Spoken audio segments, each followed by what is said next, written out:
الحمد لله الحمد لله نحمده ونستعينه ونستغفره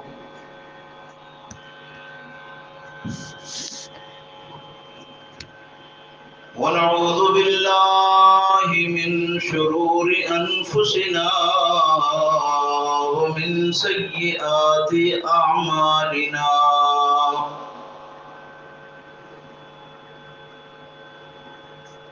من يهده الله فلا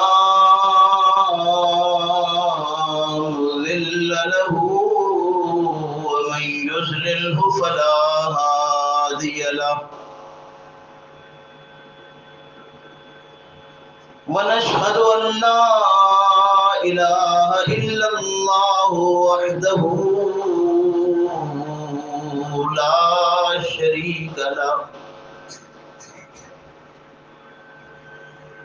ونشهد أن محمدا عبده ورسوله أما بعد فإن خير الحديث كتاب الله وخير الهدي هدي محمد صلى الله عليه وسلم وشر الأمور محدثاتها وكل محدثة بدعة وكل بدعة ضلالة وكل ضلالة في النار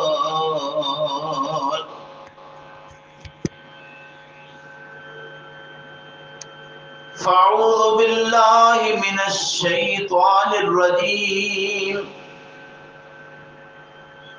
بسم الله الرحمن الرحيم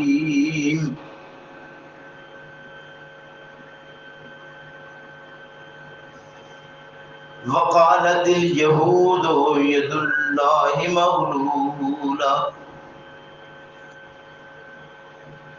غلت أيديهم ولعنوا بما قالوا بل يداه مبسوطتان ينفق كيف يشاء وليزيدن كثيرا منهم ما أنزل إليك من ربك طغيانا وكفرا وألقينا بينهم العداوة والبغضاء إلى يوم القيامة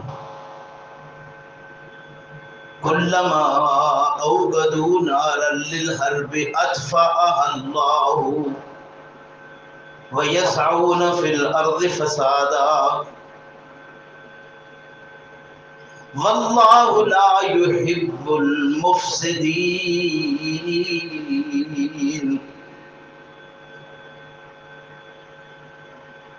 وقالت اليہود اور کہا یہودیوں نے ید اللہ مغلولہ اللہ کے ہاتھ بند ہیں غلت ایدیہم حالانکہ حقیقت یہ ہے کہ انہی کے ہاتھ بندھے ہوئے ہیں وَلُعِنُوا بِمَا قَالُوا اور ان کے اس کہنے کے سبب وہ لعنت کیے گئے بل یداہ مبسوطتان ينفق کیف یشاء بلکہ اس کے دونوں ہاتھ کھلے ہوئے ہیں کشاتا ہے خرچ کرتا ہے جیسے چاہتا ہے وَلَيَزِيدَنَّ كَثِيرًا مِّنْهُمْ،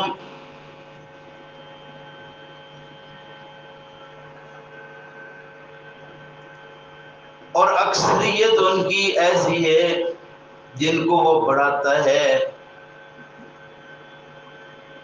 زیادتی کرتا ہے، بڑھا دیتا ہے ان کو سرکشی میں اور کفر میں۔ منہم ما انزل الیک من ربک طغیانا وکفرا، سرکشی اور کفر میں بڑھنے کا جو سبب ہے وہ کیا ہے؟ ما انزل الیک، جو آپ کی طرف نازل کیا گیا ہے، من ربک، تمہارے رب کی طرف سے،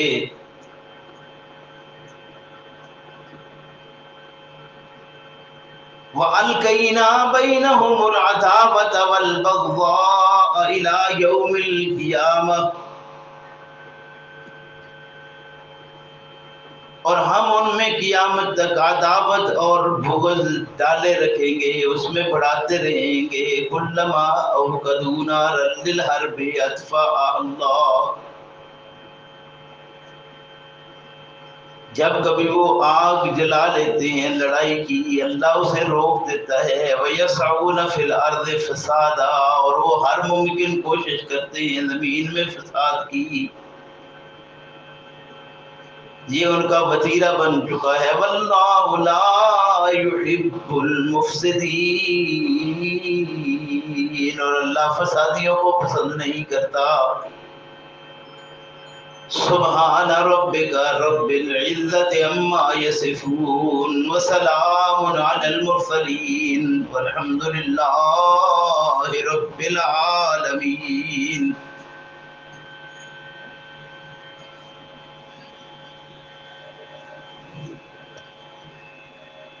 میرے محترم بزرگوں، بھائیوں، آج کے سبق میں جو مسلسل سبق ہمارا جاری ہے، سورہ المائدہ کی ایک آیت کریمہ جس کا 64 نمبر ہے، آپ ترجمے کے ساتھ سن چکے ہیں۔ اللہ تبارک و تعالیٰ سے دعا ہے کہ اللہ ہمیں اپنی کتاب کو صحیح معنوں میں سمجھنے کی توفیق عطا فرمائے اور سمجھ لینے کے بعد عمل کی بھی توفیق عطا فرمائے۔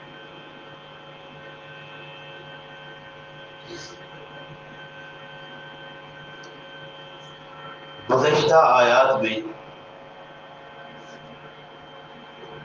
ہم یہود کی جو گستاخیاں ہیں ان کا ذکر پڑھ رہے ہیں۔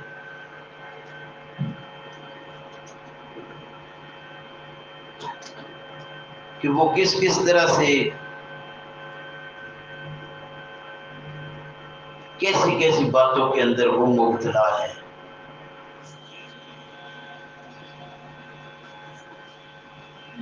اور آج کے سبق میں اور آگے مزید ان کی ان گستاخیوں کا ذکر ہی جاری ہے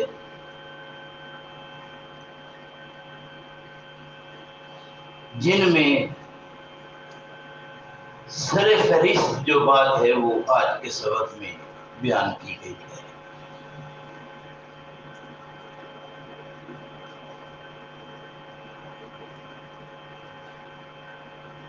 کہ نہ یہ اسلام کو پسند کرتے ہیں نہ اہل اسلام کو۔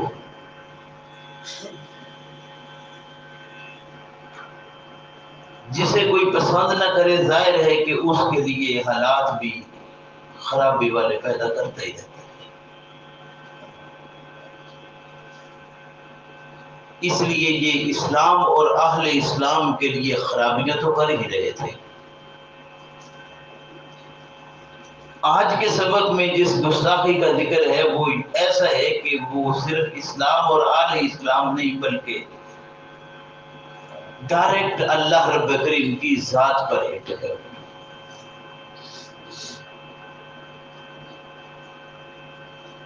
اسلام اور اہل اسلام کو تو وہ ہر لحاظ سے تنگ کر ہی رہے ہیں، لیکن بتایا یہ جا رہا ہے کہ یہ ایسے بدبخت ہیں کہ انہوں نے ڈائریکٹ اللہ کی ذات کو بھی معاف نہیں کیا۔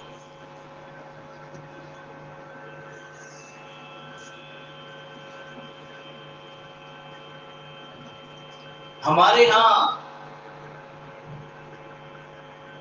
آج بھی اور پہلے بھی مشرکوں سے ایسی باتیں ہوتی ہیں کہ وہ غیر اللہ کے ساتھ لگن رکھتے ہیں، لیکن کوئی بڑے سے بڑا مشرک بھی ہو، وہ چاہے جتنی بھی دل لگی غیر اللہ کے ساتھ رکھے، ڈائریکٹ اللہ کی ذات پر وہ کوئی ایسا معاملہ کرنے کو تیار کبھی نہیں تھے۔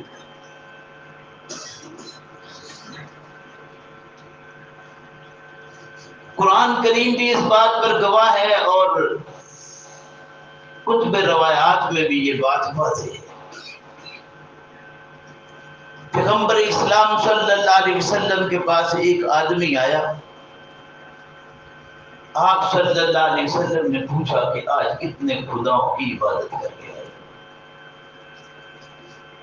بڑے تجلے سے اس نے کہا کہ 7 خداؤں کی عبادت کر کے آئے۔ اس کے مشرک ہونے میں کوئی شک ہے؟ جو تسلی سے کہہ رہا ہے کہ میں 7 خداؤں کی عبادت کر کے آیا ہوں۔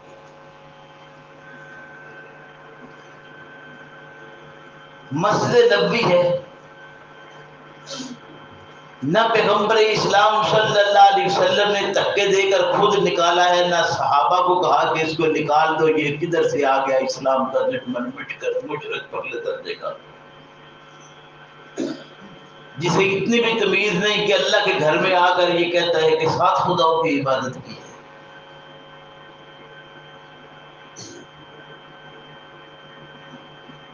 پیغمبر اسلام صلی اللہ علیہ وسلم نے اگلا سوال اس سے کر دیا کہ ان سب میں بڑا کون ہے؟ تو اس نے فی البدی جواب دیا کہ وہ اللہ ہے۔ گویا مشرک بھی یہ بات تسلیم کرتا ہے کہ ان سب میں بڑا اللہ ہے۔ قرآن اس بات پر کیوں دال ہے کہ مشرکین مکہ سے پوچھا گیا کہ تم ان کی عبادت کیوں کرتے ہو؟ یہ اللہ کے علاوہ جن کی عبادت کرتے ہو کیوں کرتے ہو؟ تو انہوں نے جواب دیا لِيُقَرِّبُونَا إِلَى اللَّهِ زُلْفَىٰ، کہ یہ اللہ کے مقرب ہیں، اللہ کے قریبی ہیں، ہم اپنی فریاد رسی کے لیے ان کے پاس جاتے ہیں اور یہ ہماری فریاد آگے پہنچا دیتے ہیں۔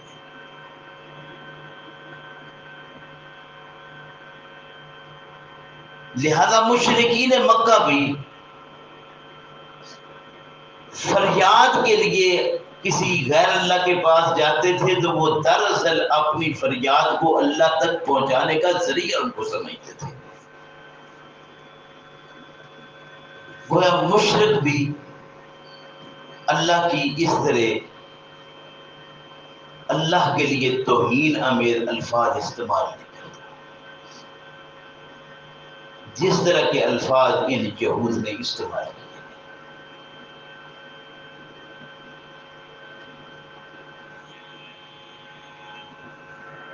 اب جو کہ اپنے وقت کے یہ مسلم تھے،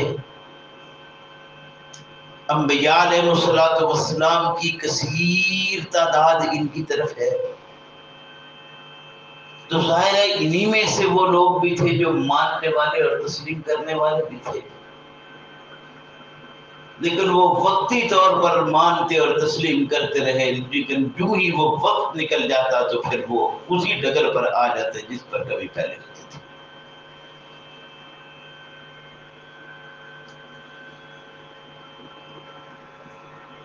آج اگر ہم اپنا احساس کریں تو یہ ملک علیحدہ کیا تھا اسلام کے نام پر، کہنے کے لحاظ سے تو کم از کم ایسی بات آج بھی ہے نا، جسے اسلام کا کلہ کہا گیا۔ اس ملک کے اندر کہنے کے لحاظ سے یہ بات تھی کہ مسلمان آزاد ہو کر اللہ کی عبادت کریں گے۔ قانون بناتے وقت ان کا قانون یہ پاس کر دیا کہ حاکمیت اعلیٰ اللہ رب کریم کی ہوگی۔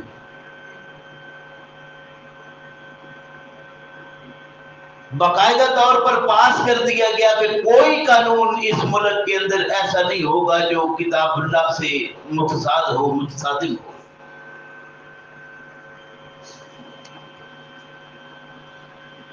کرنے کے لحاظ سے کیا کیا گیا یہ ایک الگ بات ہے، لیکن کہنے کے لحاظ سے کم یہ تحریراً پاس کیا ہے، وہ کیا رہا ہے، یہ الگ ہے۔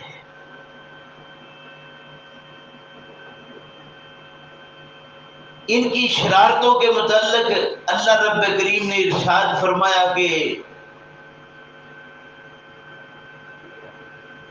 یہ اتنے بدبخت لوگ تھے جو چچلی کی طرح چمٹ جانے والے شرارتی تھے اخیر کے، جیسے بندر شرارتوں میں معروف ہے، وہ صفتیں ان کے اندر پائی جاتی تھی ساری۔ اور جیسے بے غیرت آپ جانتے ہیں زمانے میں خنزیر کو کہا جاتا ہے، وہ والی ساری عادات ان میں پائی جاتی تھی، اتنے گندے ہو چکے تھے۔ فرمایا گناہ اور زیادتی کے جتنے کام ہیں ان میں تیز کام تھے، حرام کھانا ان کا شوق تھا، اور یہ مل کر سارے حرام کھاتے تھے۔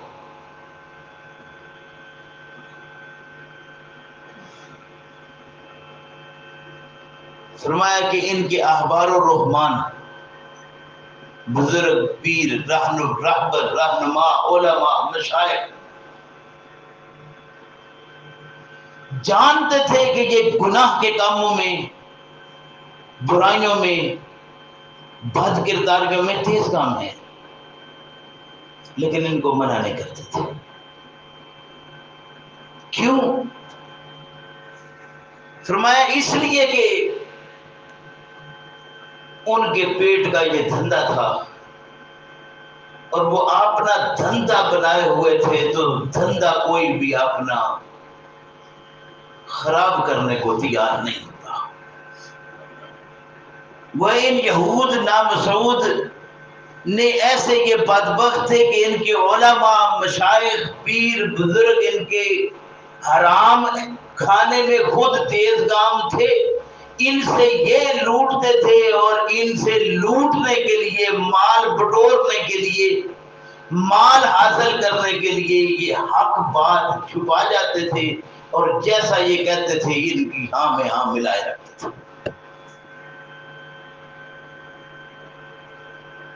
یہ تمام تر باتیں وہ ہیں جو آج من حیث القوم ہم جہاں بھی ہیں ہمارے اندر پائی جاتی ہیں۔ ہمارے علماء، مشائخ، بزرگ، پیر سارے الا ماشاءاللہ اسی کام میں لگے ہوئے ہیں، کوئی نہیں کہتا کہ یہ برائیاں کیوں ہیں۔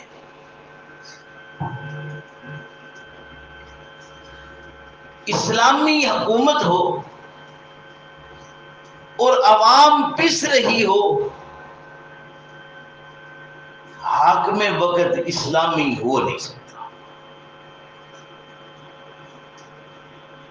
اسلامی ملک ہو، اس میں ہر چیز ملاوٹ والی، دھوکہ ہر جگہ پر، فراڈ ہر چیز میں، بد کرداری، دھند ناتی پھرے، یہ اسلام اور مسلم کہلانے والے اسلام کا نام لیوا اور اسلامی حکومت، اس میں یہ سارا سلسلہ، یہ دو چیزیں متضاد ہیں، اکٹھی ہونا ممکن نہیں۔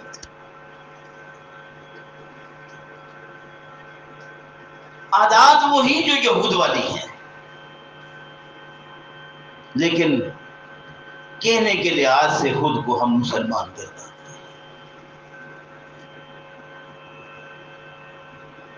پیغمبر اسلام صلی اللہ علیہ وسلم جب مکہ سے ہجرت کر کے مدینہ پہنچتے ہیں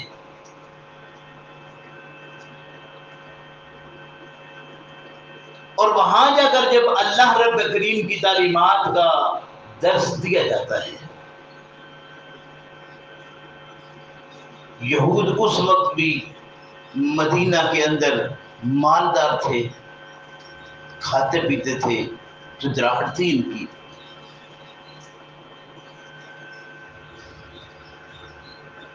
جب مسلمان یہ مکہ سے پٹتے پٹاتے پہنچ گئے سارے مدینہ کے اندر، وہاں ان کے ساتھ پھر ان مکہ والوں نے شرارتیں شروع کر دی۔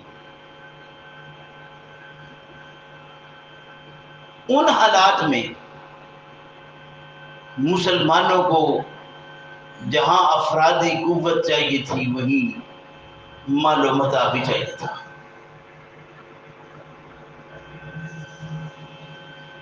اور اس کے لیے جب اہل اسلام نے یہ چندے اکٹھے کرنا شروع کر دیے کہ مجبوری تھی، اب کوئی صورت نہیں ہے بیت المال کو بڑھانے کے لیے، زکوٰۃ مال ہے اکٹھا کریں، باقی معاملات ہیں، خیرات ہے، صدقات ہیں، لوگوں سے عشر ہے، زکوٰۃ ہے، وہ سارا مال لیں اور بیت المال میں اکٹھا ہو تاکہ افرادی قوت کے ساتھ مالی طور پر بھی یہ مستحکم ہو پائے۔ ادھر دوسری طرف یہود نے جب یہ دیکھا کہ ایک طرف یہ اللہ کے نام لیوا ہے اور دوسری طرف یہ آپس میں مل کر فنڈ اکٹھے کر رہے ہیں، تو انہوں نے کہا کہ اس کا مطلب یہ ہے کہ ان کا اللہ کوئی کمزور پڑ گیا ہے، ان کے اللہ کے پاس اب طاقت نہیں رہی، مال نہیں رہا۔ بھئی قوموں کے جو کام ہیں وہ قوموں ہی نے مل کر کرنے ہوتے ہیں، اللہ رب کریم کی مدد ضرور شامل حال ہوتی ہے، لیکن جو کرنے کے کام ہے ظاہر ہے وہ انسانوں کے کرنے کے، انسان ہی کرے تو بات بنتی ہے۔ اسی پر تو اللہ رب کریم نے ارشاد فرمایا تھا افرأیتم ما تمنون انتم تخلقونہ ام نحن الخالقون، نہ تمہارا کام ہے تخلیق، میرا کام، تم اپنا کام کرو، اس کے بعد تم اللہ کو دیکھو، وہ تمہارا مددگار بنتا ہے، کیوں نہیں بنے گا، ہر لحاظ سے بنے گا، لیکن کم سے کم جو پہلا تمہارا کرنے کا ہے وہ تم کرو نا۔ ظاہر ہے کہ اجتماعیت ہے، تو اجتماع کے لیے جو تمہارے کرنے کے کام ہے وہ تم کرو، اور وہ کرنے کے بعد پھر اللہ پر انحصار کرو۔ سارے ہی نہ کہہ دو کہ چلو تم جانو تمہارا خدا۔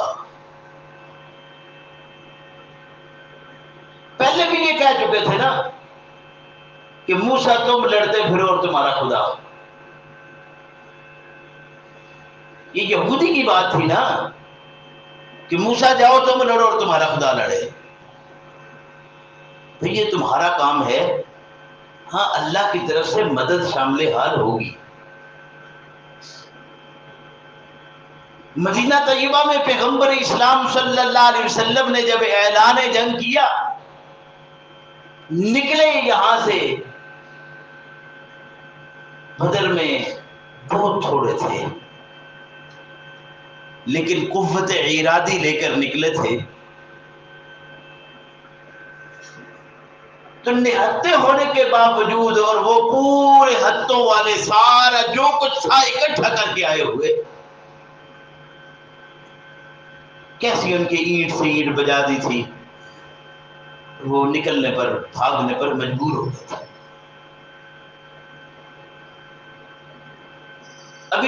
کی باری آئی،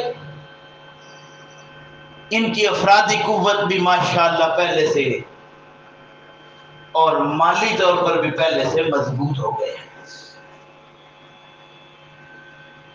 اور پہلی دفعہ جب میدان جنگ میں نکلنا تھا تو بہت سارے خوف اندر منڈلا رہے تھے جو اب بہت حد تک خیر ہے، پہلی دفعہ نکلنا ہو تو بڑے سارے معاملات ہیں جو رہ جاتے ہیں، اب یہ کچھ تجربہ کار بھی ہو چکے ہیں، باہمت ہو کر نکلنا تھا تو باہمت ہوئے، لیکن اتنی ہمت کر گئے انہوں نے کہا اب خیر ہے، اب ہمارے پاس افرادی قوت ہے، مال ہے، کوئی فکر کی بات نہیں۔ اللہ ارشاد فرماتے ہیں کہ اس وقت تمہارے لیے ہم نے فرشتے نشان زدہ کر کے بھیج دیے تھے جو کرتے رہے، اب بھی آئے، لیکن الآن خفف اللہ عنکم فعلم ان فیکم ضعفا، تمہارے اندر اللہ نے یہ کمزوری دیکھی، کمزوری تمہاری کیا تھی کہ تم نے اپنے اوپر انحصار کیا، تو یہ اپنے اوپر انحصار سارا کر جانا یہ بھی ایک کمزوری کی بات ہے، یعنی اللہ پر انحصار کریں لیکن جو اصل کام ہے اپنے آپ کے کرنے کا وہ کرنے کے بعد سارا انحصار اللہ پر چھوڑ دینا کہ اللہ تم جانو تمہارا کام جانے، تو یہ بات بھی صحیح نہیں ہے۔ میں نے پہلے بھی عرض کیا اللہ کی طاقت اور قوت وہی جو مدینہ میں تھی وہی مکہ میں تھی، لیکن اللہ رب کریم نے محمد الرسول اللہ صلی اللہ علیہ وسلم کو مکہ میں باوجود اللہ کی طاقت قوت مضبوط تھی، اللہ نے نہیں کہا کہ اے پیغمبر صلی اللہ علیہ وسلم کوئی دو چار ساتھی ہیں تو وہی لے کر ان کا مقابلہ شروع کر دو، نہیں، اس کے لیے جتنی تیاری پہلے چاہیے تھی وہ ہوئی، اس تیاری کے بعد ابھی مزید اس میں جو کمی رہ گئی تھی وہ ان کو ہجرت کروا کے پوری کر دی، فرمایا اب تم اس پوزیشن میں چلے گئے ہو کہ اگر تمہیں میدان جنگ میں نکلنا پڑے تو نکل پڑو، پھر دیکھو اللہ تمہاری مدد کیسے کرتا ہے، لیکن اس سے پیچھے جو مضبوط وقت تھا وہ نکلا ان کا۔ اللہ ارشاد فرماتے ہیں کہ ان یہود نے بہت ساری گستاخیاں کی ہوئی تھی، لیکن اس میں جب انہوں نے اللہ کی ذات پر ڈائریکٹ کیسا عجیب معاملہ لگا دیا، انہوں نے کہا ید اللہ مغلولہ، اللہ کے ہاتھ بند ہو گئے ہیں،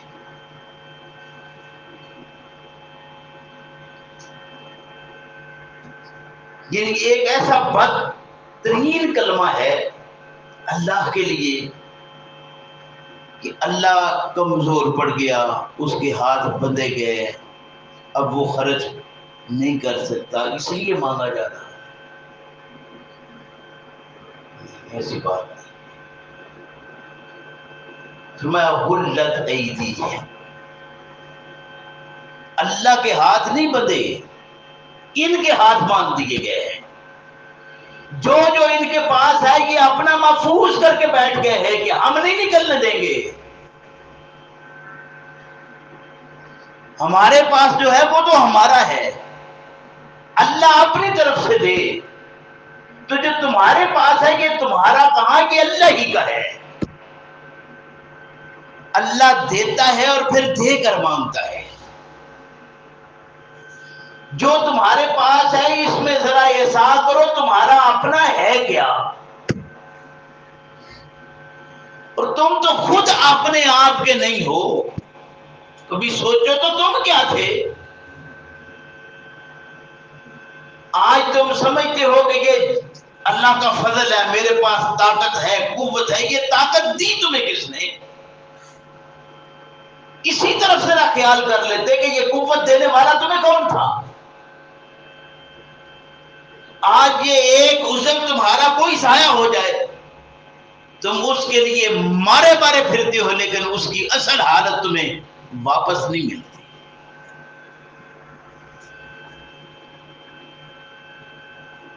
ذرا کسی میں کمزوری واقع ہو جائے کسی عضو کے اندر، تم وہ کمزوری واپس لانے کی قوت نہیں رکھتے،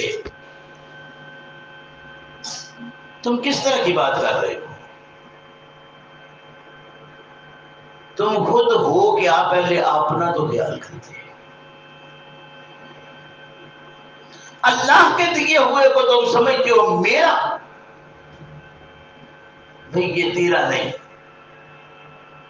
پیغمبر اسلام صلی اللہ علیہ وسلم نے ارشاد فرمایا کہ انسان مرنے کے قریب ہوتا ہے، پھر یہ کہتا ہے کہ میرا یہ اس طرح خرچ کر دینا. فرمایا تیرا کدھر ہے؟ ابھی یہ ایک سانس تیری چل رہی ہے، یہ ختم ہے، تو یہ تیرا کہاں؟ یہ تو سارا ہی دوسروں کا ہے.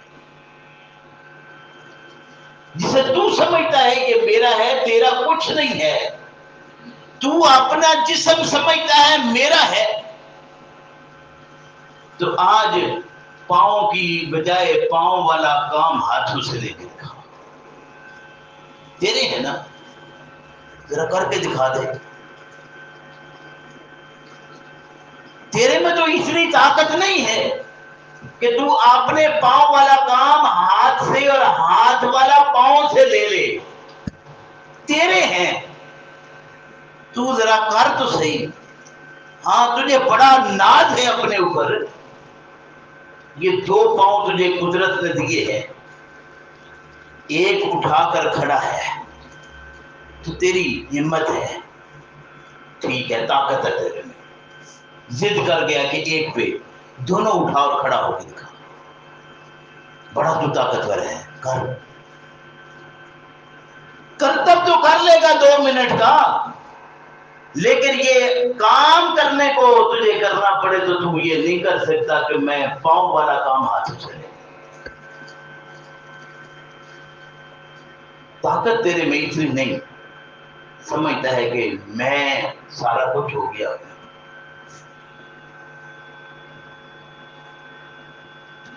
ہر آدمی بچپن میں لاچار صحیح، جوان ہو کر تو کم سے کم یہ بندے کو زوم ہوتا ہے کہ میں بڑا طاقتور. پھر اپنی اس طاقت کو بحال رکھ لے، بڑھاپے کی طرف نہ لوٹنے دینا. سیاہ کالے بال تھے تیرے، رنگ لے کتنے رنگ سکتا ہے، لیکن کہے کہ یہ میں اصل طرف لے آؤں ان کو تو اتنی بھی ہمت نہیں رکھتا. ہمارے ہاں وہ پنجابی کا محاورہ ہے، ذاتی کوڑ گرلی چتی رن لیتے. اپنے آپ کو تو دیکھ، کیا پدی کا شوربا. اپنی جان کا خود محاسبہ نہیں کر سکتا، ایسا نہیں رکھ سکتا کہ میں اپنے آپ کو اس طاقت میں رکھوں. اتنا مجبور ہے، لیکن سمجھتا ہے کہ میں کشادہ، میرے ہاتھ کھلے، میں دیالو سیٹ، میں دے رہا ہوں، میں خرچ کر رہا ہوں، میں نے یہ کیا. بھئی اللہ تو مانگتا ہی تب ہے جب اس نے دیا ہو. تو جب اس کا دینا تسلیم ہی نہیں کرتا.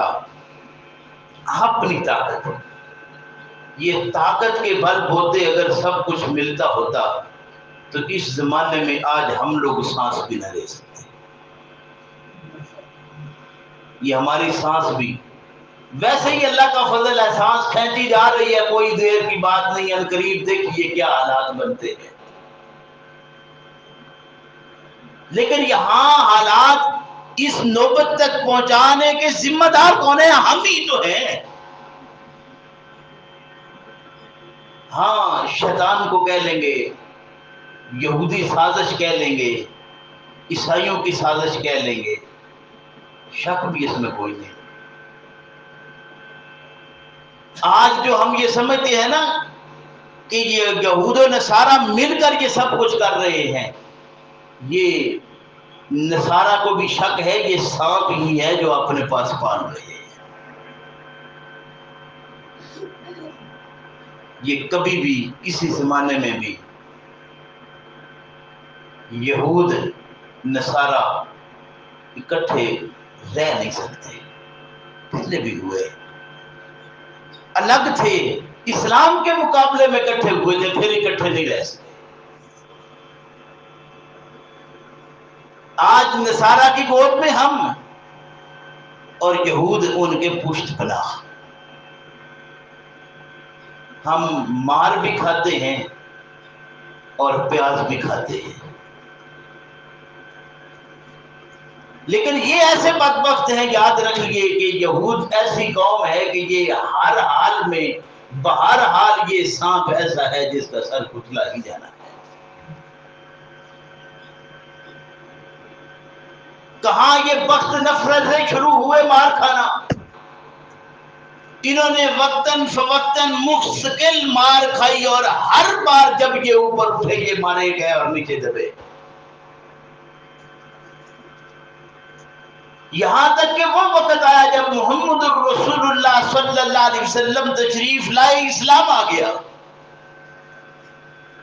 اس وقت بھی یہ اپنے آپ کو خدا ہی سمجھتے تھے، اسی لیے انہوں نے کہا وقالت الیہود ید اللہ مغلولہ، انہوں نے کہا اللہ کے ہاتھ بند گئے، اللہ کے ہاتھ بندے ہوئے ہیں، گویا ہم کشادہ ہاتھ والے ہیں، اللہ کا ہاتھ تنگ ہو گیا ہے۔ اور دوسری جگہ پر بھی یہی طرح کے الفاظ انہوں نے بولے تھے کہ اللہ کے ہاتھ تنگ ہو گئے ہیں اور ہمارے سے اس لیے یہ مانگا جا رہا ہے، جبکہ یہ اسی کا دیا ہوا۔ فرمایا غلت ایدیہم، ان کے اپنے ہاتھ مان گئے ہیں، ان کے اپنے ہاتھ بندے ہوئے ہیں، وَلُعِنُوا بِمَا قَالُوا، جو انہوں نے بات کی ہے یہ بات اتنی بڑی ہے کہ اسی وجہ سے ان پر لعنت پڑی ہے، اور یہ اسی لعنت ہی کے سبب پہلے سے آج تک مار کھاتے آ رہے ہیں، یہ پشت پناہ بنتے ہیں، پیچھے رہ رہ کر یہ اپنی کوشش کرتے ہیں، بڑھتے بڑھتے جو ہی ابھرتے ہیں پھر ان کا ساتھ دیا جاتا ہے۔ اللہ نے ارشاد فرمایا کہ جملہ اتنا بڑا انہوں نے بولا لعنوا بما قالوا، یہ اپنی بات کہنے کے سبب لعنت کے مستحق ٹھہرے۔ ابھی ان کی حالت دیکھ کر یہ سمجھ نہیں آتی کہ وہ کردار ادا کرو گے تو تم بھی وہی حالت پر پہنچو گے، اور آج جس حالت میں ہم پہنچے ہوئے ہیں اس کی وجوہات بھی تو یہی ہے کہ ہم سمجھتے ہیں مال ہمارے پاس ہے، جس کے پاس جتنا وہ سارا ان یہودیوں میں بڑا یہودی، جس کے پاس آیا وہ لپیٹ کر بیٹھ گیا، سانپ بن کے بیٹھا ہے کہ نکلنے نہیں دیں گے، بنا لیا اپنا آپ اور سمجھے کہ میں سارا کچھ کر لوں گا۔ نہیں، ان قریب اس کی بھی ہوا نکلے گی، یہ دوسروں کا ہے۔ کتنا بڈیرا ہے، کتنا مال اس نے اکٹھا کر لیا ہے، اور ان یہود و نصارہ کے پاس وہ پناہ لے کر بیٹھا ہے، سمجھتا ہے کہ میں اپنا مال اس طرح بچا لوں گا، یہ نہ اپنی جان کو بچا سکتا ہے نہ مال کو۔ دنیا کے چار دن للے تللے کر لے جتنے کر سکتا ہے، بہرحال پکڑ اس کی ایسی ہے کہ کر لے، ایسا ممکن نہیں ہے۔ یہ اللہ نے رسی دراز کی ہے، لیکن جب اللہ اس رسی کو کھینچے گا پھر فرمایا کہ ابراہیم تجھے شک پڑ گیا ہے کہ اللہ تو کیسے ان مردوں کو زندہ کرے گا، شک پڑ گیا ہے، تو چل تیرے شک کو دور کر دیتے ہیں۔ فرمایا 4 پرندے لے لے، ان کو مانوس کر اپنے ساتھ، پھر ان کو چھوڑ کھلی فضا میں، پھر وقت آئے ان کو بلا، تیرے پاس دوڑتے ہوئے آ جائیں گے، کہ ان کی مانوسیت ایسی ہے میرے ساتھ۔ اللہ فرماتے ہیں کہ جب وقت آئے گا ان کو بلائیں گے، یہ جدھر بھی پوری زندگی گزار لیں اپنے منہ سر ہو گے، لیکن ایسا نہیں ہو سکتا کہ ہمارا آوازہ آئے اور پھر یہ اس کے اوپر ہو۔ ہاں، جب تک یہ سانس چل رہی ہے اپنی مرضی سے چل رہے ہیں، لیکن جب ہماری وہ ڈور کھینچی جائے پھر جدھر بھی یہ ہیں دوڑے چلے آتے ہیں. آپ نہیں یہ ٹھہر سکتے. فرمایا موت کا وقت آئے بلا لو، جس کو چاہتے ہو بلا لو. آپ اعلان کریے اے پیغمبر صلی اللہ علیہ وسلم ولیکن اعبد اللہ الذی یتوفاکم، میں تو اس اللہ کی عبادت کرتا ہوں جو تمہیں موت دیتا ہے. وہ بلا لیتا ہے، موت دے دیتا ہے، تم چاہو بھی تو اس کی موت سے راہ فرار اختیار نہیں کر سکتے. اینما تکونوا یدرککم الموت ولو کنتم فی بروج مشیدہ. پختہ ترین محل بنا کر ان کے اندر چھپ کر بیٹھ جاؤ، موت پھر تمہیں کھینچ کر لے گا. اس سے تم راہ فرار حاصل کر ہی نہیں سکتے. میں غلت ایدیہم ولعنوا بما قالوا، یہ جتنا بھی ابھر کر سامنے آئے اللہ کی لعنت کے مستحق ٹھہرے ہیں، یہ پھٹکار ان پر پڑتی رہے گی. کیوں؟ اس لیے کہ جملے کتنا بڑا انہوں نے کہہ دیا ہے. اور آج ہم کتنے کتنے بڑے جملے بول رہے ہیں. اس نے تو کہا تھا انا ربکم الاعلی زبانی طور پر، آج ہمارے ہاں ہر دل میں یہ خدا موجود ہے. اسی لیے اقبال نے کہا تھا دے خدایا یہ زمیں تیری نہیں میری نہیں، نہ یہ تیری ہے نہ میری ہے. آج میری میری میری کر رہا ہے، یہ تیری نہیں ہے نہ میری ہے. اس کا مالک اصل کوئی اور ہے. لعنوا بما قالوا بل یداہ مبسوطتان، بلکہ اس کے ہاتھ تو کھلے ہیں. اب یہ مبسوطتن سے ہمارے مفسرین نے بڑا عجیب و غریب یہاں پر معاملے کیے ہیں. ایک تو اللہ کا ہاتھ، پہلے وہ ہاتھ ایسا ہے یا کیسا ہے؟ یہ وہی بات ہے جس سے منع کیا گیا تھا کہ اللہ کے متعلق آپ سوچنا چھوڑ دو، وہ تمہاری عقل سے وراء الورا شے ہے، تمہاری عقل میں سمانے والی وہ شے نہیں ہے. ملا نے سارا زور لگایا، اللہ کو سوچا کہ اللہ کا عرش کہاں ہے، کیسا ہے، اللہ کیسے مستوی ہے اس کے اوپر. یہ جو سوچنا نہیں چاہیے تھا وہ سوچا، اور سوچنا یہ چاہیے تھا کہ اللہ نے یہ ساری کائنات کا نظام بنایا ہے کیوں، کیسے، یہ چل کیسے رہا ہے، اس میں یہ رزق کی تقسیم ہے یہ کیسے، کسی کو مل رہا ہے کیسے. کہتے نہیں میرے پاس آ گیا ہے، بس میرے پاس آ گیا ہے، میں ہی سب سے بہتر. رزق کی تقسیم تو اللہ رب کریم نے کی ہے، اور وہ ایسی ہے کہ اس کی علم میں ہے. جو تیرے پاس تجھے ملنا ہے وہ مل کر رہے گا، وہ کتنا وقت اس میں لگے گا یہ اللہ جانتا ہے، تیرے علم میں نہیں ہے. لیکن جو تیرا ہے جب تک ملے گا نہیں تو مرتا نہیں. لیکن موت تک انتظار تو کر، جس حصے میں اللہ نے تجھے تیرے لیے لکھا ہے وہ تجھے پہنچ جائے گا. میں نہیں کہتا ہاتھ پہ ہاتھ رکھے بیٹھا رہے، لیکن کام کرتے ہوئے بھی کام میں رزق نہیں، رزق اللہ کے پاس. اپنا منہ دھیان ہو جا اور کرتا جا کرتا جا، بس کرتا جا. لیکن کرنے کے ساتھ اس کا ریلیشن نہ قائم کرنا، اس لیے کہ بڑے بڑے وہ ہیں جو کچھ نہیں کرتے لیکن بڑھا دیا ہوا ہے. ایسے ایسے ذرائع بنے ہیں ان کے لیے. میں نے کئی دفعہ عرض کیا کہ یہ جو زرداری ہیں مزاری ہیں، ان کے گھر اب جو پیدا ہو رہے ہیں ان کا کیا کمال ہے، ان کے گھروں میں پیدا. یہ کون سا کوئی ایسا معاملہ کر آئے ہیں کہ اللہ نے ان گھروں میں انہیں پیدا کر دیا.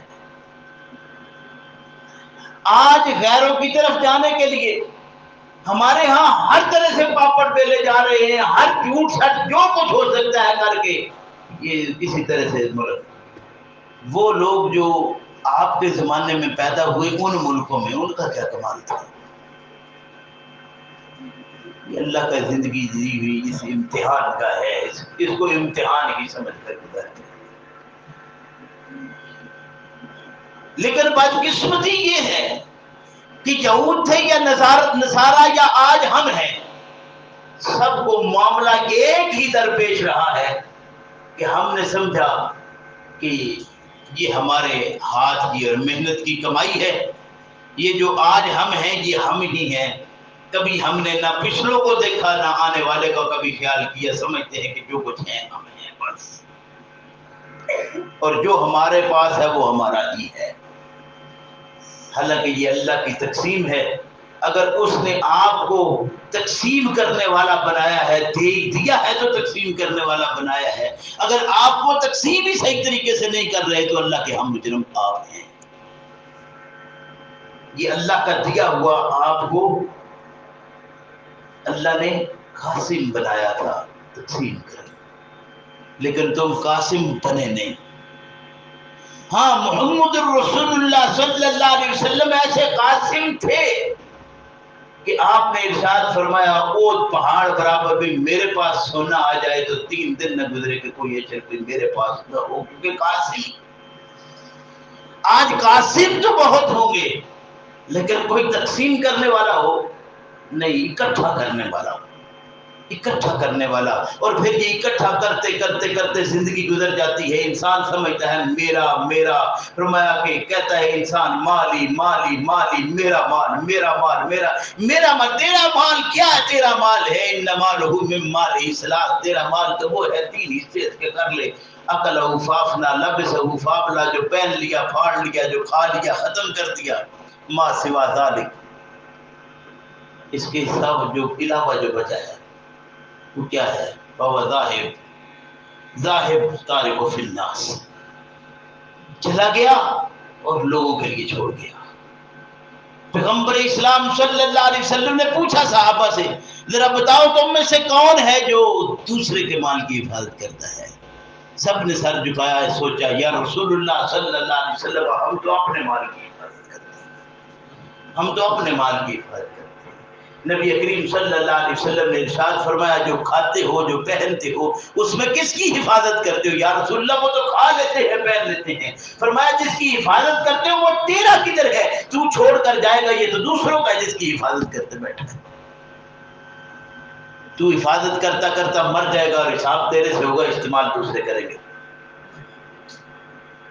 اس کی حفاظت کے لیے ید اللہ مغلولہ غلت ایدیہم ولعنوا بما قالوا بل یداہ مبسوطتان، بلکہ اللہ کے ہاتھ تو کشادہ ہے۔ میں عرض کر رہا تھا کہ ہمارے ہاں مفسرین نے بڑا لکھا جی وہ ہاتھ اللہ کے اس طرح کے ہیں، کس طرح کے ہیں، دونوں دائیں ہیں، کچھ کہتے ہیں جی وہ ایک ہی طرف دونوں لگے ہوئے ہیں، وہ ایک ہی طرف سے لگ، یہ اشارات تھے۔ آپ بھی کہتے ہیں کہ یار فکر کی کوئی بات نہیں، فلاں میری مٹھی میں ہے۔ کیا مٹھی میں ہوتا ہے آپ کے؟ کوئی فکر کی بات نہیں، میرے ہاتھ میں ہے سارا کچھ۔ کیا ہوتا ہے ہاتھ میں؟ یہ تو ہمارے ہاں عام بولے جانے والے محاورات تھے، ضرب الامثال تھی، لیکن ہم نے ان کو ان ہاتھوں پر لے جا کر جب تک فٹ نہیں کیا اس وقت تک۔ میں بھی عرض کر رہا تھا جمعے سے پہلے بھی کہ ہمارے ہاں عجیب و غریب بحثیں شروع ہو جاتی ہیں۔ اللہ کے لیے میاں کا لفظ بولیں، کہتے ہیں جی میاں تو بیوی کے لیے، پھر بیوی کا وہ شوہر ہوتا ہے میاں، تو اللہ کے ساتھ میاں بھی۔ اللہ کے بندوں کیا بات کرتے ہو؟ بزرگوں برتر بھی میاں ہی ہوتا ہے۔ عرض یہ کر رہا تھا کہ ید اللہ، اللہ کے لیے ہاتھ کی اگر بات ہے تو وہ ہاتھ ایسا ہوگا، اللہ کی شکل ایسی ہوگی، اس کا ہاتھ ایسا ہوگا، دونوں دائیں طرف ہوں گے کیونکہ بائیں طرف کی تو اللہ کو ضرورت نہیں ہوگی۔ تو اِنَّ لِلَّهِ وَإِنَّا إِلَيْهِ رَاجِعُونَ، اللہ کے ہاتھوں سے مراد یا ہاتھ سے مراد صرف ایک مثال ہے، تمثیل بیان کی گئی ہے کہ یہ جو دینے کا معاملہ ہے اللہ کی طرف سے یہ کشادہ ہے، کھلا ہے، اللہ کے ہاتھ کبھی بند ہوئے نہیں۔ ہاں آتا وہی ہے جہاں جس طرح کے معاملات ہوتے ہیں، وہ اللہ کی طرف سے تو ہم پہنچ رہا ہے۔ اگر زمانے میں اس کی تقسیم صحیح نہیں ہو رہی تو وہ گناہ گار آگ ہے. ہاں زمانے میں مال کم پڑ گیا ہو ایسا ہے تو بات کیجیے. یہ ساری کائنات خدا کی ہے. اس پوری کائنات میں کیا اتنا مال نہیں کہ سارے کھل کر کھائیں رج کے نہائیں؟ کوئی فکر کی بات نہیں ہے. تو جو سنبھال کر بیٹھے ہیں وہ اپنا احتساب کر لیں. ید اللہ مغلولہ غلت ایدیہم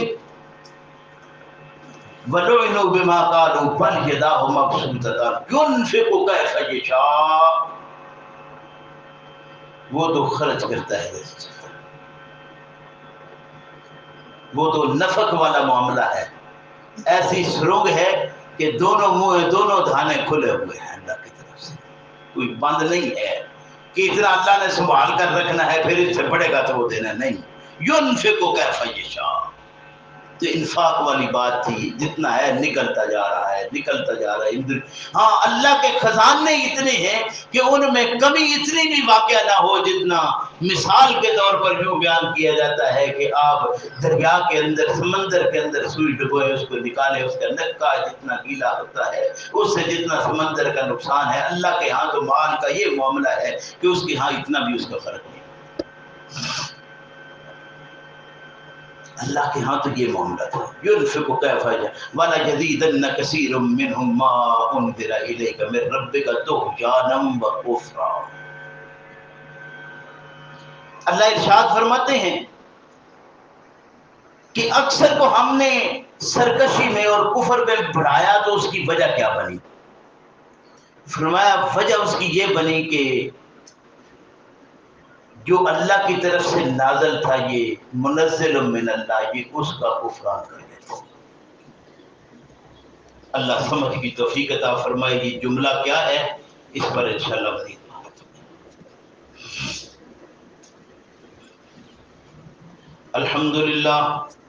الحمدللہ نحمده ونستعینه ونستغفره ونعوذ باللہ من شرور انفسنا ومن سیئات اعمالنا من يهده الله فلا مضل له ومن يضلل فلا هادي له ونشهد ان لا اله الا الله وحده لا شريك له ونشهد ان محمدا عبده ورسوله.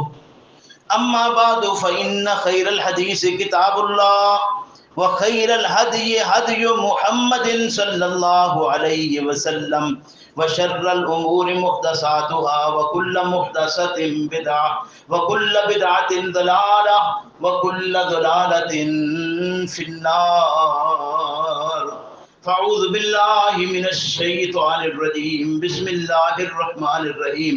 وقالت اليہود ید اللہ مغلولہ غلت ایدیہم ولعنوا بما قالوا بل یداہ مبسوطتان ينفق کیف یشاء وليزیدن کثیرا منہم ما انزل الیک من ربک طغیانا وکفرا والقینا بینہم العداوۃ والبغضاء الی یوم القیامہ کلما اوقدوا نارا للحرب اطفأها اللہ ويسعون في الارض فسادا واللہ لا يحب المفسدین.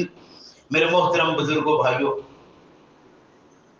اللہ کی طرف سے منزل قرآن اور قرآن کریم کی مخالفت کر کے اللہ رب کریم نے اس مخالفت کے سبب ان کو طغیان یعنی سرکشی میں اور کفر میں بڑھا دیا ہے. کہ وہ انتظار میں تھے کہ ایک آنے والا آئے گا، ان کی یہ انتظار بھی پوری ہوئی، آنے والا آ گیا اور اللہ کی کتاب ساتھ آ گئی، بات واضح ہو گئی اور پھر اس کے بعد انہوں نے اس کا کفران کر دیا. اس کفران کے سبب اللہ ارشاد فرماتے ہیں ہم نے ان کو سرکشی میں بڑھا دیا. اور یہ ایسے سرکشی میں بڑھے کہ ان کی حالت یہ ہو گئی، فرمایا کہ یہ ان کی آپس میں عداوت، آپس میں بغض، یہ دو ایسی چیزیں ہیں. اللہ معاف فرمائے کہ آج بھی جہاں یہ کینہ، بغض اور عداوت پائی جاتی ہے وہاں سکون نام کی شے ممکن ہی نہیں ہوتی. بغض اور عداوت ایسی شے ہے کہ یہ انسان کا اپنا سکون کھینچ لیتی ہے. آج جہاں بے سکونی ہے وہ سمجھ لیجئے کہ وہاں بغض اور عداوت پائی جاتی ہے۔ اپنے اندر سے یہ بغض کینہ نکالیے، پھر دیکھیے کہ اللہ کے فضل و کرم سے اندر کیسا پرسکون ہو جائے گا۔ جتنی بدسکونی اپنے اندر آئے گی اتنا معاملہ اصل یہی ہوگا کہ انسان قرآن سے باوجود لگاؤ کے قرآن سے دوری، اصل جو اس کا معاملہ تھا وہ یہی تھا۔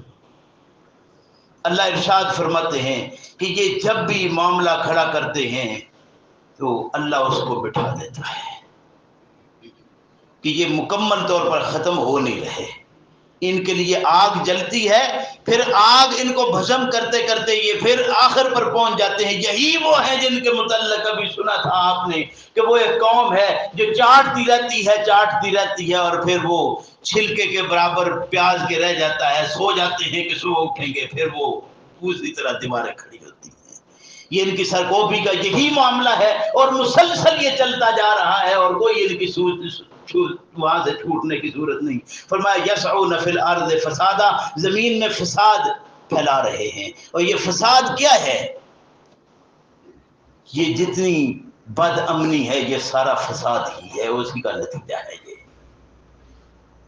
یہ زمین کے اندر جتنا فساد ہے یہ سارا، اور آج کہیں بھی سکون نہیں ہے تو یہ انہی کی لگائی ہوئی وہ ساری آگ ہے۔ یسعون فی الارض فسادا واللہ لا یحب المفسدین، اللہ فسادیوں کو کبھی پسند نہیں کرتا، اللہ کبھی فسادیوں کو پسند نہیں کرتا۔ یہ فساد بپا کر لیں جتنا کر سکتے ہیں، بالآخر اللہ کے ہاں ان کی سرکوبی کا ایک وقت مقرر ہے، اس پر ان کی سرکوبی کر دی جائے گی، اور وہ کچھ بھی نہ ہوا تو ایک تو آن قریب آئے گا یہ وقت۔ پیچھے میں نے عرض کیا کہ وہاں کہاں بخت نصر سے یہ چلے پٹتے پٹاتے آج یہ یہاں تک پہنچے ہیں۔